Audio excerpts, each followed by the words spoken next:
Bom dia. Vamos agora à segunda parte da nossa aula de termodinâmica. Na primeira parte nós vimos alguns conceitos, algumas definições, propriedades, e foi comentado desde a época da Revolução Industrial, como é que as máquinas eram utilizadas, conceito de temperatura, calor, o sentido do fluxo de calor, equilíbrio térmico, até chegar na lei zero da termodinâmica, que refere-se ao equilíbrio térmico, depois os conceitos de universo, sistema, vizinhança, fronteira, sistemas fechados, isolados, abertos. E aí, dois exemplos foram resolvidos. Agora, dando continuidade aqui, o que nós temos? Vamos reforçar agora aquela ideia do trabalho. O trabalho é toda vez que você tem uma força aplicada e essa força ela provoca um deslocamento, então realiza-se trabalho. Então existe uma relação onde o trabalho é expresso pela força aplicada vezes o deslocamento em um objeto qualquer. Então eu tenho um objeto qualquer,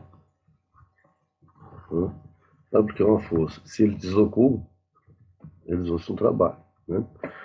Aqui no caso, o trabalho é analisado em termos de um gás. Então, aqui na verdade a gente relaciona o trabalho não com força de deslocamento. Tem deslocamento, claro, mas o trabalho aqui é relacionado com pressão e mudança de volume.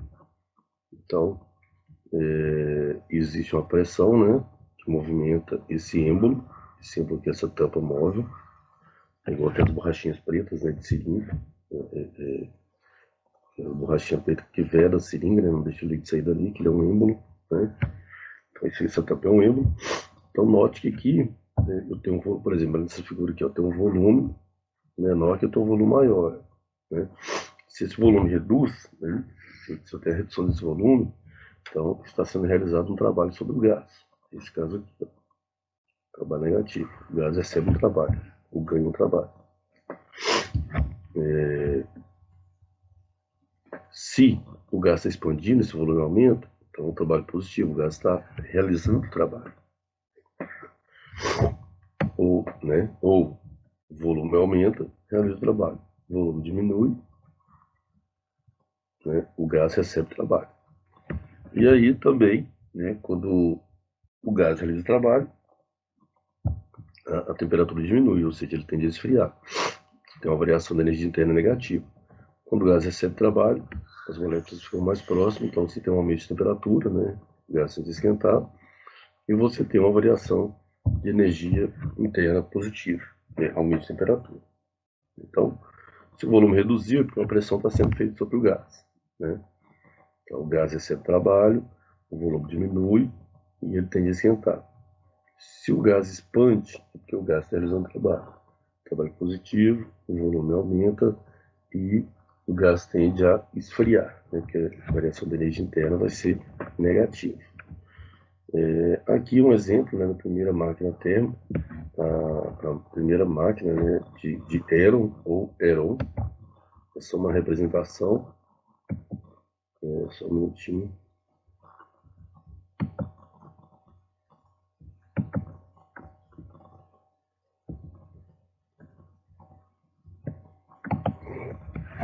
Essa máquina aqui, na verdade, ela não tinha uma utilidade, mas foi o princípio fundamental aí. Então isso aqui é século I depois de Cristo, aqui a gente entende como que ela funciona. Você tem a água é aquecida, então o vapor sobe por esses tubos, entra nessa esfera e sai de forma tangencial. Ao sair de forma tangencial, ocorre aqui um giro. Então a gente está transformando calor em movimento, Embora não tivesse essa ideia do que era o calor, essas coisas, as definições, mas notava-se que aquecendo alguma coisa provocava esse movimento. Então esse aqui já é o princípio, já é um sistema termodinâmico. Se a gente for analisar essa máquina de Heron, a gente pode ver que o pino da panela de pressão, né, é exatamente isso. Ele tem furos tangenciais, então quando a panela pega a pressão, né, no modo de falar, esse pino começa a girar, né? É o princípio de funcionamento básico da máquina de Héron mesmo, né? Só lá na Revolução Industrial, século XVIII, é que essas máquinas começaram a trabalhar para a gente, vamos dizer assim, né? Trabalhar para o homem substitui o homem, né? O trabalho da máquina substitui o trabalho braçal. É um trabalho mais eficiente, produção em larga escala. Então aqui é um exemplo de máquina térmica, né? Um esquema, na verdade, né? Daquele mesmo modo, energia, água aquecida, né? Então calor, aí fazendo a água vaporizar, aqui vem um vapor, esse vapor gera uma pressão, movimenta o pistão, aqui o êmbolo, né? Esse movimento aqui translacional se transforma em movimento rotacional, né? E essa água, esse vapor aqui, ele sai e vem para o condensador, né? Que é um resfriador. Então vai ser resfriado aqui e volta. Então, esse é o tipo do sistema lá. Se a gente for analisar, ele não troca massa, né? Porque a água, ela não sai nem entra, né? Não sai água nem chega água, mas troca energia. Então a gente pode falar que é um sistema fechado, né? Então aqui é um sistema fechado. E as primeiras aplicações, né? As locomotivas, né? Que são verdadeiras máquinas térmicas, né? Somam calor em movimento aí, já dando uma mega aplicação, né? Os motores de carro também são máquinas térmicas, motor quatro tempos justamente porque ele tem a compressão, né? Que aqui o gás está sendo comprimido, aliás, a admissão, né? Onde entra aqui o combustível, admissão, compressão, a ignição, que é a explosão aqui, né, que faz o pistão se mover, e o escapamento, que é o resíduo, né, o gás não queimado, sai aqui, né. Esse gás, na verdade, quando ele entra, é gasolina, mistura de gasolina em vapor com ar, né. Aqui nessa outra figura mostra o reloginho aqui, né, mostrando os quatro tempos de funcionamento do motor, e aqui um motor em amplo funcionamento. Então, o motor quatro tempos é uma máquina térmica. Porque só esquema, né, que toda máquina térmica, ela tem que ter uma fonte quente, onde entra o calor, ela vai realizar trabalho e tem a fonte fria, onde sai a energia não aproveitada. É igual aqui, ó, na admissão onde entra o combustível, a fonte quente do motor, ele está realizando trabalho aqui, né, trabalho, e aqui é a fonte fria, que é o escapamento. Então, toda máquina térmica funciona assim. E aí se é associado o rendimento, né? Então, o rendimento é a relação entre o que ela recebe de energia e o que ela produz de trabalho. Certo? Só reforçando a primeira lei da termodinâmica, né? Que fala que a quantidade de calor, inserida, né, no sistema, ele aumenta a temperatura do sistema, ou seja, varia sua energia interna e realiza trabalho, né? Se a quantidade do calor é positiva, quer dizer que o sistema está recebendo trabalho. Se ela é negativa, o sistema está perdendo, trabalho não, calor. O sistema está perdendo calor, cedendo. E quando não há troca de calor, é um caso que nós já vimos, né, a transformação adiabática. Quando o volume, quando a variação da energia é positiva, quer dizer que a energia interna aumenta. Quando a variação da energia interna é negativa, quer dizer que diminui. Aí eu estou falando de temperatura, aumenta a temperatura, diminui a temperatura. Quando a variação da energia interna é igual a zero, quer dizer que não há aumento nem redução de temperatura. Nós temos o caso de uma isotérmica, né? Ou seja, aquilo que está à mesma temperatura, o sistema à mesma temperatura, né? Se o trabalho é negativo, nós já vimos, temos uma expansão. Se o trabalho é positivo, né? Se o trabalho é negativo, temos uma compressão. E se não realiza trabalho, é chamada transformação isocórica ou isovolumétrica, né? Não realiza trabalho porque o volume não varia, não aumenta nem diminui. Aqui só uma ilustração, né? Quantidade de calor entrando, trabalho saindo, e o resto é o que? Variação da energia interna do sistema. Aqui simplesmente a lei com a nomenclatura de cada item, né? Na verdade, cada grandeza. Completando, né? O ciclo termodinâmico, né? Quando a gente pega esse motor, quando a gente pega aquela locomotiva, pega um motor, isso aqui é um ciclo, ó. Esse vai e volta desse pistão, né? Ele saiu do estado inicial, houve explosão, voltou. Aí ele volta para o estado inicial. Então, essa questão de sair de um ponto inicial, do estado inicial, executar uma operação e voltar para esse estado inicial, a gente fala que isso é um ciclo, né? Então, um ciclo termodinâmico se constitui de qualquer série de processos termodinâmicos, tais que, ao transcurso de todos eles, o sistema regressa ao seu estado inicial, ou seja, que a variação das grandezas termodinâmicas próprias do sistema seja nula. O fato que caracteriza o ciclo termodinâmico é que a lei da conservação da energia dita que a soma do calor e o trabalho recebido pelo sistema deve ser igual à soma do calor e o trabalho realizado pelo sistema. Então, é a lei da conservação da energia, também conhecida como a primeira lei da termodinâmica, né? Aqui um ciclo termodinâmico, né, que eu falei, o pistão, né, o estado inicial dele. Por exemplo, ele começa aqui, olha, aqui, ó, no gráfico, o estado inicial, ele percorre 4 etapas e volta para o estado inicial. Quando ele faz isso, ele percorreu o quê? Um ciclo, né? Percorreu um ciclo. Tem vários tipos de ciclo. Tem ciclo de Otto, ciclo de Diesel, ciclo de Carnot, que não será, por enquanto, objeto de estudo aqui, né? O rendimento de uma máquina térmica, então, quando a máquina térmica recebe energia na fonte quente, vamos supor que essa máquina recebe 100 joules de energia, tá? Ela vai realizar um trabalho, vamos colocar aqui, por exemplo, 65 joules, tá? E o resto vai embora, ou seja, os 35 joules vai para a fonte fria, né? Então, a gente tem aqui o quê? O trabalho, na verdade, ó, o trabalho, aquele 65, que é fruto de 100 menos 35, esse trabalho, ele é o calor da fonte quente menos o calor da fonte fria, tá? E aí, a gente relaciona, né? O rendimento é o trabalho realizado sobre quantidade de calor recebido, ou seja, a fonte quente. Se o trabalho realizado é 65 e o calor recebido da fonte quente é 100, então essa máquina tem um rendimento de 65%. Ou seja, de tudo que ela recebe, 65 ela aproveita e o restante ela, de cada 100 ela recebe, 65 ela aproveita, o restante ela descarta na fonte fria, né? O escapamento, ok? Então, isso aqui é uma forma de calcular o rendimento, né? De uma máquina térmica, a eficiência de uma máquina térmica. Então é isso que está explicando aqui nessa figura, né? Aqui um exemplo, né? Então, se a máquina térmica, se um gás absorve 600 joules da fonte quente e perde 450 da fonte fria, quer dizer que ele realiza um trabalho de 150 joules, né? Que é 600 recebido e 450 descartado. Então, o trabalho é 150. Né? Se eu pegar esse trabalho de 150 e dividir por 600, eu tenho 0,25 ou 25%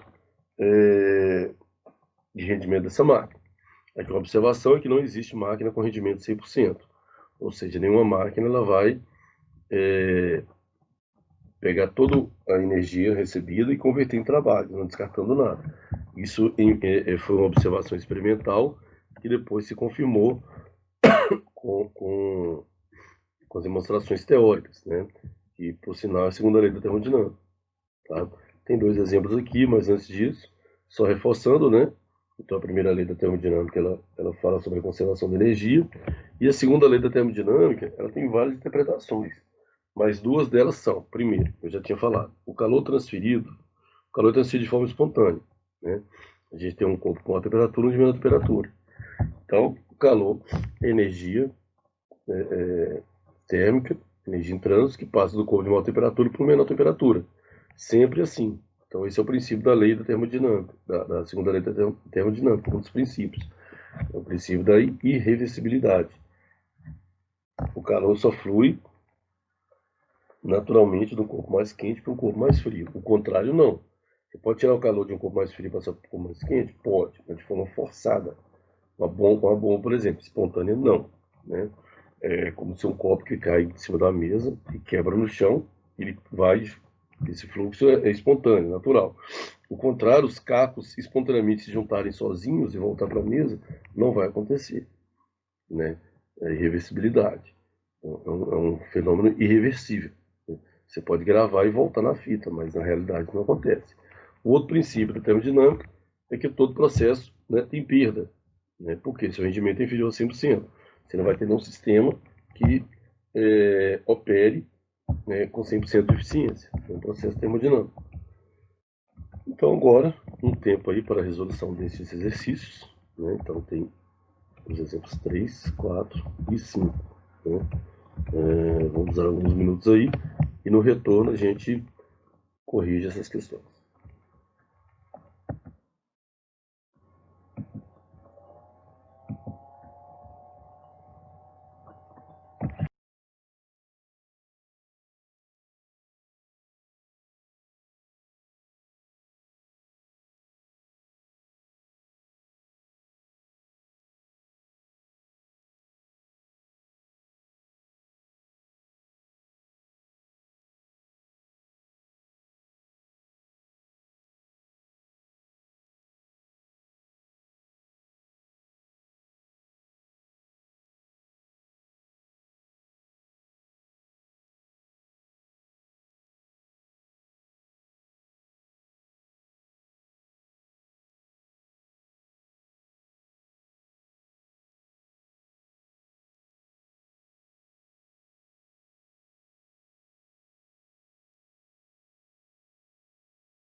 aqui então, vamos resolver esses exemplos aqui para concretizar o aprendizado, né? Então, vou pegar esse exemplo, vou colocar lá no Blackboard.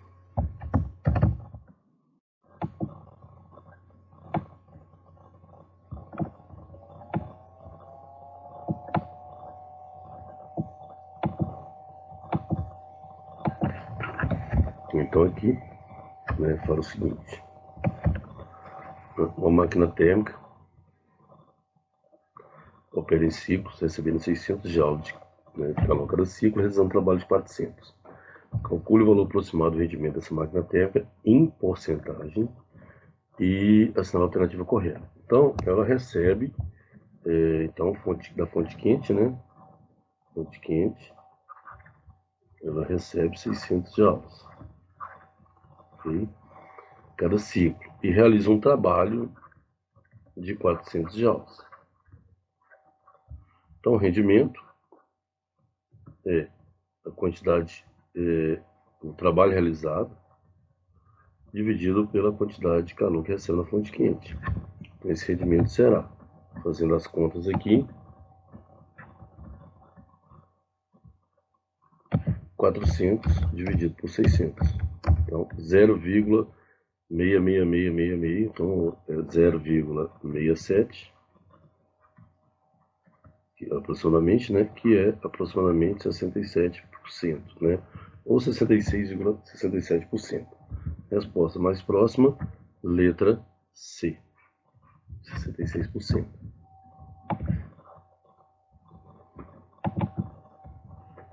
Voltando aos exercícios.